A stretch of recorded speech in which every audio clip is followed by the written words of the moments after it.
Hello everyone, welcome back to my channel. तो यहाँ पे हम देखेंगे द हिंदू के शॉर्ट नोट में हमें क्या क्या करना है 7 जुलाई के। तो चलिए स्टार्ट करते हैं। पहला है हमारा पट पेंटिंग। ठीक है, पट पेंटिंग जो है या फिर इसको पट चरित्र भी कहते हैं। तो पट पेंटिंग के बारे में जानेंगे। देखो यहाँ पे ये बना रहे हैं। ठीक है, मैंने इमेजेस इसलिए डाली है कि रिकॉल करने के लिए आपको आसानी होगी। जब भी जैसे हम कोई भी चीज़ पढ़ते हैं वो हमारी मेमोरी में ज़्यादा रहता है अगर हमें उसके इमेजेस दिखते हैं तो। अब इसके बारे में देखते हैं थोड़ा। ये आर्ट एंड कल्चर के लिए है। ठीक है, आर्ट एंड कल्चर के लिए अगर ये पूछे तो हमें मेंस में भी आए तो हम लिख पाएँ, और फिर जैसे हमारे एमसीक्यू जो हमारे प्रीलिम्स के हो तब भी हमें पता हो। पट पेंटिंग वो ट्रेडिशनल आर्ट फॉर्म है, और ये कैटेगराइज होता है रिलीजियस एंड सोशल मोटिव में। मतलब रिलीजियस और सोशल मोटिव और इमेजनरी 3 तरह के होते हैं। ये जो पट है वो बंगला वर्ड जो है, बंगाली वर्ड, ये बंगला वर्ड उससे इवॉल्व हुआ है। और संस्कृत पट्टा मीनिंग क्लोथ, मतलब ये जो है ये कपड़े पे बनाया जाता है। जैसे देखो ये यहाँ पे बना रहे हैं। ठीक है, ड्रॉन पीस ऑफ सिल्क या कॉटन के क्लोथ्स होते हैं। एनी अदर फैब्रिक पे भी इसको बनाए जा सकते हैं। तो ये सारी चीज़ें हैं इसमें। Portraying traditional motive of religion and society. तो ये एक ट्रेडिशनल मोटिव होता है रिलीजन एंड सोसाइटी का, जो ये है वो इसको पोर्ट्रे करते हैं। इसको कहते हैं पट आर्ट। जो ये पट आर्ट है वो 2 तरह का होता है।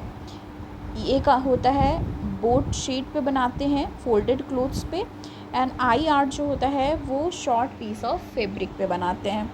फैब्रिक जो होता है बेस फॉर पट आर्ट, वो बेस होता है पट आर्ट का, जैसे कि क्ले हो गया, काउ डंक और सम स्टिकी एलिमेंट्स जो होते हैं उसको उस फैब्रिक पे वो लोग डाल के बनाते हैं।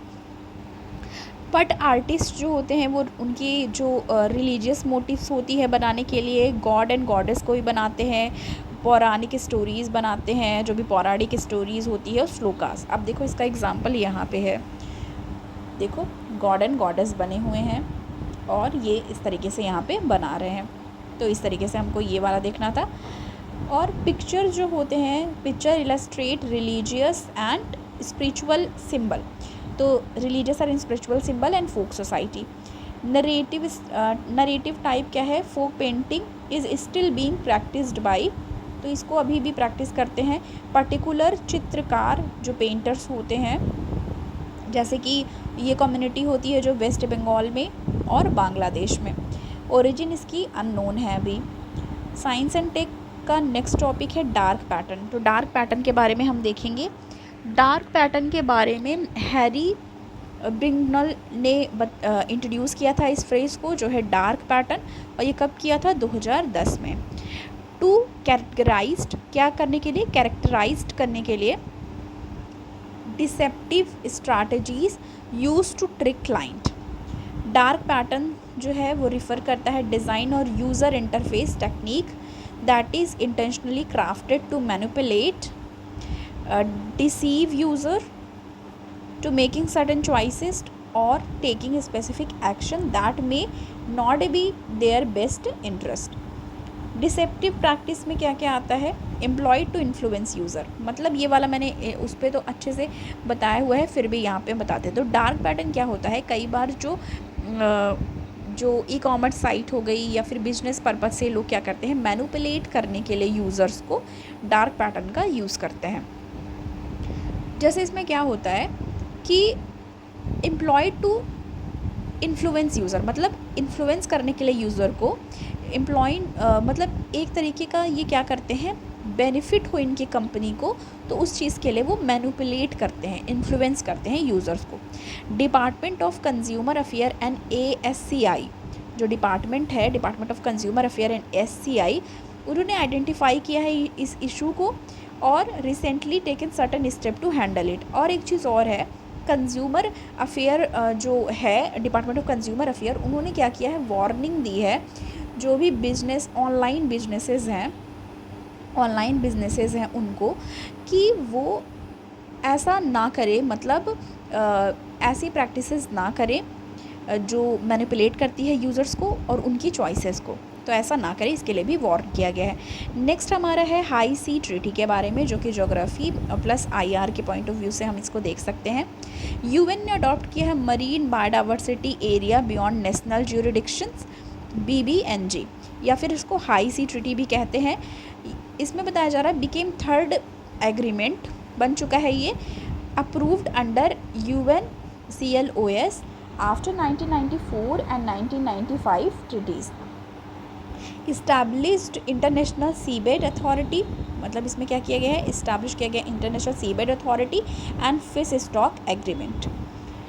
ये जो ट्रीटी है उसका एम है एड्रेस करना क्रिटिकल इश्यूज़ को, जैसे कि increasing sea surface temperature, over exploitations of marine biodiversity, over fishing, coastal pollution, unsustainable practice beyond national jurisdiction and installing, क्या इंस्टॉल करना, इंस्टॉलिंग क्लियर हाउस मैकेनिज्म। ये साइंस एंड टेक का है migraine treatment, migraine से related यहाँ आया हुआ है, यहाँ पे मैंने पिक्चर्स भी लगाई हैं, वो भी हम एक्सप्लेन करेंगे। तो माइग्रेन क्या है, पहले इसमें क्या होता है, लाइट बीइंग टू ब्राइट, मतलब ब्राइट लाइट में भी, और ये बॉदर करता है, तो इसके लिए हम देखेंगे। पहले देखो टाइप ऑफ माइग्रेन देख लो, तो इसमें है माइग्रेन विदाउट ऑरा। तो एक ऑरा होता है, मतलब ऑरा के साथ भी माइग्रेन होता है, स्टेज होता है ये माइग्रेन का, with aura and without aura भी होता है। तो इसमें विदाउट की बात की गई है और इसमें विद ऑरा की बात की गई है। तो इसके हम डिफरेंस को देखेंगे। माइग्रेन विदाउट ऑरा देखो, तो इसमें है headache that comes in stages, headache होती है, मेनी एक्सपीरियंस, मतलब बहुत सारे में एक्सपीरियंस, मतलब कोई लोग नोजिया, फटीग, इरिटेबिलिटी, सेंसिटिविटी होती है इनको लाइट एंड साउंड से, typically on a localized spot on one side of the head. तो मतलब कई बार सिर्फ वन साइड जो हेड है वहाँ पे होता है। With aura usually cause visual disturbance होने लगती है फॉर अबाउट 30 मिनट्स, 30 मिनट तक, and prior to initial migraine symptoms may affect speech taste और स्मेल। तो कई बार स्पीच टेस्ट और स्मेल को भी ये इम्पैक्ट करता है। अब यहाँ पे देखो माइग्रेन ट्रिगर, कई बार माइग्रेन ट्रिगर होता है किस वजह से, ये भी देख लो। लैक ऑफ स्लीप, मतलब अगर अच्छे से सो नहीं पाता कोई, उसको स्ट्रेस है, एंजाइटी है, कैफ़ीन की वजह से भी ये होता है, और जिसने मील स्किप कर दी उसकी वजह से, और फिजिकल एक्सर्शन की वजह से भी होता है माइग्रेन। तो देखो हाफ पार्ट पे इन्होंने दिखाया हुआ है। दो टर्म यहाँ पे आए हैं जो आर्टिकल आज का है, फोटोफोबिया एंड फेनोफोबिया। इसके बारे में देखेंगे। इसमें कहा जा रहा है जो फोटोफोबिया है वो एबनॉर्मल सेंसिटिविटी होती है लाइट की वजह से, और जो फेनोफोबिया है वो एबनॉर्मल सेंसिटिविटी होती है साउंड की वजह से। दोनों याद रखना है, लाइट का फोटोफोबिया, फोटो और फेनो से याद रखो, फोटो मतलब लाइट, फेनो मतलब साउंड। नेक्स्ट आ जाएंगे यूनिफॉर्म सिविल कोड UCC से रिलेटेड, ये पॉलिटी एंड गवर्नेंस का है, ठीक है। और ये साइंस एंड टेक जो डिजीज़ वाला पार्ट है उसमें रहता है, ठीक है। तो डिजीज़ वाला पार्ट जो होता है साइंस एंड टेक का उसका है ये, और ये पॉलिटी एंड गवर्नेंस का है। अब इसमें देखो यूनिफॉर्म सिविल कोड से रिलेटेड जो आया हुआ है वो हम देखेंगे। इसमें क्या कहा जा रहा है, BR अम्बेडकर जी ने कहा है, I personally do not understand why religion should given this vast expensive jurisdiction cover whole life, prevent legislature from the encroaching upon the field. तो मतलब उन्होंने कहा है कि वो ये नहीं समझ पा रहे कि इतना ज़्यादा इंपॉर्टेंस क्यों दी जा रही है रिलीजन को। अब यूनिफॉर्म सिविल कोड की अगर आपको सिंपल से डेफिनेशन लिखनी है तो आप ये लिख सकते हो, व्हाट इज़ UCC, ये लिख सकते हो, मैंने यहाँ पे इमेज डाली हुई है। इसमें है UCC refers to a common set of law, मतलब UCC किससे रिफ़र करता है, मतलब UCC के बारे में बात कर रहे हैं कि ये क्या है, एक कॉमन सेट ऑफ लॉ है जो कि गवर्न करती है civil right of the every citizen. UCC refers to a common set of law governing civil right of the every citizen, cover such as marriages, divorce, maintenance, inheritance, adoption and succession of the property.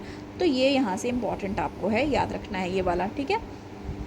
Next देखो आप, साहबानो case में क्या बोला गया, it is matter of regret that article 44 has remained a dead letter. तो article 44 क्या है, remained a dead letter. Indian young lawyer association case 2018 में क्या कहा गया, right to religious freedom is to exercise in manner consonant with vision of part 3 of fundamental right. UCC would eliminate discriminatory practice. UCC क्या करने के लिए है कि वो एलिमिनेट करे जो भी डिस्क्रिमिनेटरी प्रैक्टिसेस है, मतलब भेदभाव ना हो, इसको ध्यान देना, इंश्योर करना। Deprived women of their rights, जो भी वुमेन है जिनको अपनी राइट्स नहीं मिल रही है, इक्वल अपॉर्चुनिटी मिले, ये इंश्योर करना है और उनके प्रोटेक्शन पे फोकस करना है। पर्सनल लॉ की बात करें तो इसमें 2 डायमेंशंस हैं, constitutionally compliant and name of gender equality and right to live with dignity. तो ये 3 चीज़ें थी जो हमको ये सारी डिस्कस करनी थी, ठीक है। तो बस आज के लिए इतना ही, मिलती हूँ मैं आपको नेक्स्ट वीडियो के साथ। Thanks for watching.